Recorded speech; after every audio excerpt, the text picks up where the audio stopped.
32 বছর ধরে এই মেলাটা বালুরঘাটে হচ্ছে এবং এটা রাজনারায়ণ শাহ চৌধুরী মূলত তারই চেষ্টায়, তার নেতৃত্বে এটা অনুষ্ঠিত হয়ে আসছে। 32 বছর ধরে একটা মেলাকে টেনে নিয়ে যাওয়া, দিনকে দিন উত্তরোত্তর আরও শ্রীবৃদ্ধি ঘটানো, এটা খুব সহজ ব্যাপার নয়। এটা একটা অসাধ্য সাধন করেছেন রাজনারায়ণ শাহ চৌধুরী, যাকে সবাই আমরা ভাই বলেই চিনি। গোটা জেলার সমস্ত মানুষরা চেনেন, অনেকে বাইরেও ভাই নামেই চেনে।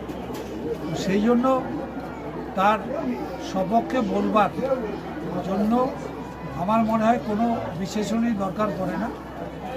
আর বালুরঘাটের মানুষ তারা এই মেলাটাকে খুব উপভোগ করে, কারণ একদম ওয়েদার চেঞ্জের ঠিক মুখে নভেম্বর মাসের শেষে এই মেলাটা শুরু হয় এবং এই মেলাটা কন্টিনিউয়াস চলে ডিসেম্বর মাসটা গোটাটা, এবং অনেক সময় জানুয়ারি মাস পর্যন্ত, তাই তো জানুয়ারি মাসও পর্যন্ত কিছুটা চলে।